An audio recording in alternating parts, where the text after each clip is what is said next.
do we have enough money to invest in real estate right now?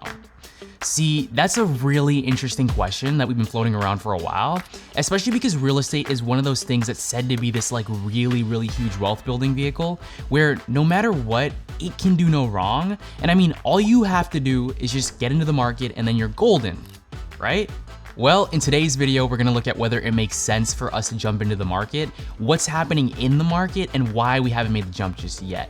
But before we do that, make sure you give us a like down below, make sure you subscribe, and let's go. Now, I have to start things off with this really interesting Dave Ramsey video from a couple months ago, where he definitively says that right now is the best time to buy a house, and you should obviously not wait. This is the best time to buy a house in the next 5 years. See, this is really interesting to me because I believe that home ownership can be a really huge wealth builder, but it's not necessarily the best option for everyone at all times. The best option for you is gonna be dependent on your individual situation. Now, before I show you why Dave Ramsey's just like really wrong in this case, I really do think that a lot of his opinions and others like it come from something that started way back in the 90s. And honestly, it could have even started before that, but in the context of the research that I've done, a lot of what we know about homes and home ownership comes from something called the Home and Garden TV, aka HGTV. Now, I'm obviously being a little direct here and kind of joking at the same time by solely blaming HGTV, but what I really do mean is just general home entertainment, primarily driven by one of the largest reality home show producers there is. Basically what happened is back in the 90s, there was this huge gold rush of all these like different like out there channels that were coming onto cable. And what a lot of these studio heads were doing is they were looking for something that would stick. If you really think about it, before this, you only really knew about homes or home ownership through either you having your own home or having friends and family members who had been through the process, right? So if you really think about it, there was this huge demand for this almost like outside looking in feeling in terms of just shows on television. So as you can imagine, as soon as HGTV kicked off, they saw success right away.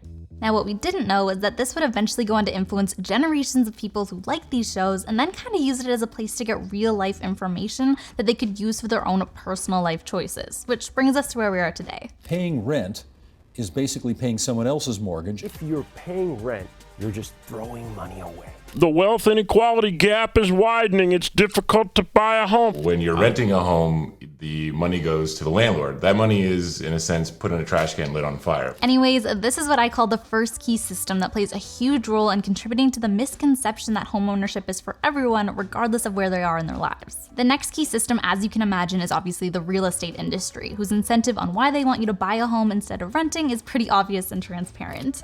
Basically, there's this system of banks, mortgage brokers, real estate agents, and lawyers who all directly benefit from the real estate transaction. And on top of that, they're accompanied by a series of government incentives in the form of mortgage loan insurance that help protect banks in case you can't pay your mortgage, or even the first-time homebuyers plan that we have here in Canada. If you mix these two systems together, it's really no wonder that everyone you meet who's bought a home is constantly telling you why it's the best savings account that they ever could have gotten in their life. So now to give you a quick perspective on how the market's doing for us here in Toronto and just the greater Toronto area in general. The average home price for the city of Toronto is at 1.5 million, and then it's 1.3 million for the GTA in general, which is down 11% and 9.5% from the previous year. Now, home sales in general, which is just the number of homes being sold, are down 40% from this time last year.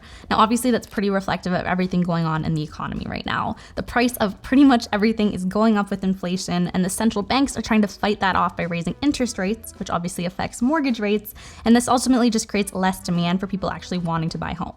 Now, all of this is really interesting because we've been seeing these really wild growth numbers for a number of years now, right? And it's not really surprising if you live in a market like Toronto, New York, Tokyo, anywhere where the real estate market has completely outpaced the cost of living for the average working person. But if you're in a smaller market, even if you've seen a lot of people piling in and starting to move there, it's still nowhere near the numbers of those major cities. Either way, understanding what's happening where you are or where you want to live is going to give you a better idea of whether or not you should buy a house.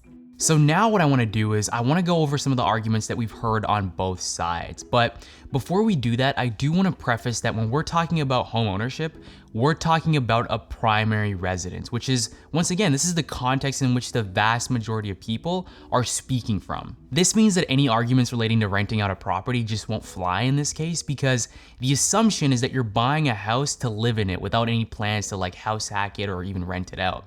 It's kind of like when Dave Ramsey tells his viewers or tells you that you should buy a house.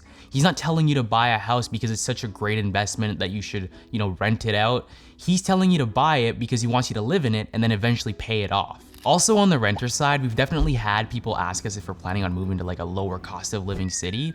And I would say in the meantime, that's a no for us. Personally, we just love living in Toronto or just like a major city in general. And apart from like me seeing us moving to like the surrounding areas of a major city, I just can't picture us being somewhere small, at least. For us, it's more so like the things that come with the major city, right? Like for our lifestyle right now, we love being able to walk everywhere. We love the options of like a bunch of things to do. Something that I'm personally not willing to trade up on is just diversity in cultures. And plus, like when we look at our rent, it really isn't that bad because we're able to split it. Once again, in the future, I could definitely see us moving somewhere a bit further out, but time will tell. Anyways, if we look at some of the advantages of home ownership, with one of the big ones that just jumps out right away being forced savings, I think we're off to a good start. Now, the reason that home ownership is praised as this like really, really great way to save is because of how your mortgage is broken down, right? So when you buy a house, typically there's two owners at the beginning, right? It's you and the bank.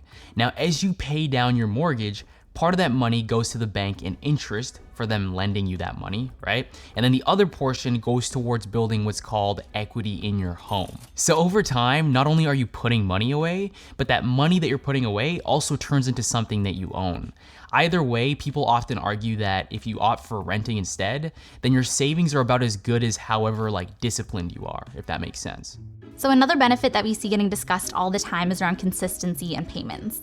I believe that on average, homeowners, depending on where you live of course, move every 11 years or so, whereas renters are gonna be moving a lot more frequently than that. So when it comes to areas like financial planning, if you actually have your mortgage in place, which is obviously gonna be one of the biggest things in your budget, then financial planning is a little bit easier. Whereas if you're renting and you statistically are subject to have more rent increases and you just mix into that moving around a lot, financial planning is not gonna be as predictable. And another one that we hear all the time is that if you own your own home, then there's no landlord that can come to you and serve you with some sort of notice telling you to leave. Or another really popular thing that we see used all the time here in Toronto specifically is your landlord trying to raise your rent rate by a substantial amount. And then if you say no to that increase, knowing that they legally can't kick you out, they just come back to you and instead say that they're moving into the unit themselves or that they're gonna have one of their kids move into it and force you out that way. Now, obviously, if you own your own home, as long as that you're paying your mortgage and all your bills, then you're the boss. Now, another big benefit is around what you can actually do with this home that you've purchased. And I think this is where you can really benefit as a homeowner because now you have something that can be sold, you can have something that can be used as collateral should you need it, you have something that you can borrow against, and you also have something that gives you physical roots. Now, I know that last point might sound a bit funny, but think about it this way. For a lot of people who feel like the world just takes and takes from them, having a home can feel like that one really grounding piece that they're able to really hold on to.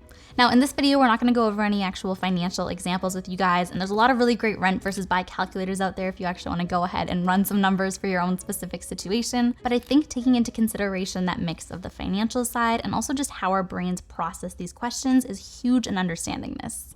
Okay, so when it comes to renting, I think here's where we're really gonna be able to answer the question of why we personally aren't buying a home right now. So on one hand, you might think that it's because of the market changing, meaning that because rates have gone up, the cost of a mortgage has also gone up significantly and is going to continue to go up at least in the near future. But that's not really a reason for us not to buy, at least at this very moment, because there's really never gonna be this like optimal time where just the stars align and everything's all good. Now, on the other hand, if you've been tuned into our other money videos, then you would know that me and Steph technically have enough cash for a down payment on, let's say, like a small condo in the city, or even a townhome or a semi-detached house shortly outside of the city.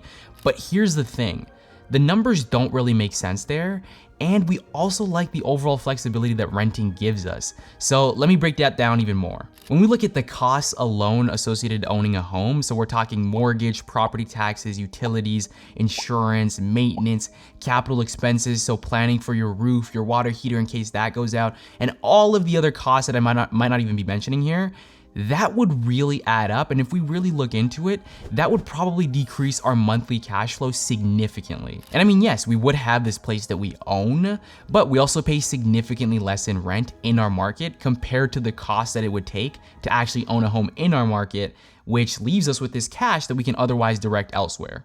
It's interesting because I think what's fooled a lot of us over the last like couple decades has been all these really huge price gains in all these homes that's just made all these markets just appreciate like crazy. Like I'm sure a lot of you guys out there could name like literally insert like random story that you've heard of someone's grandparents or parents who bought their house like 30 or 40 years ago for like 100K and now it's worth $1 million. The reality of the situation is that these numbers look really, really amazing until you break down the costs that really eat into the return over time. Either way, I think for where we are in our lives right now, renting just offers a certain flexibility that we just wouldn't be able to have if we were to buy a place. Like, you know, something that me and Steph talk about as online creators is wanting to move around and experience different cities.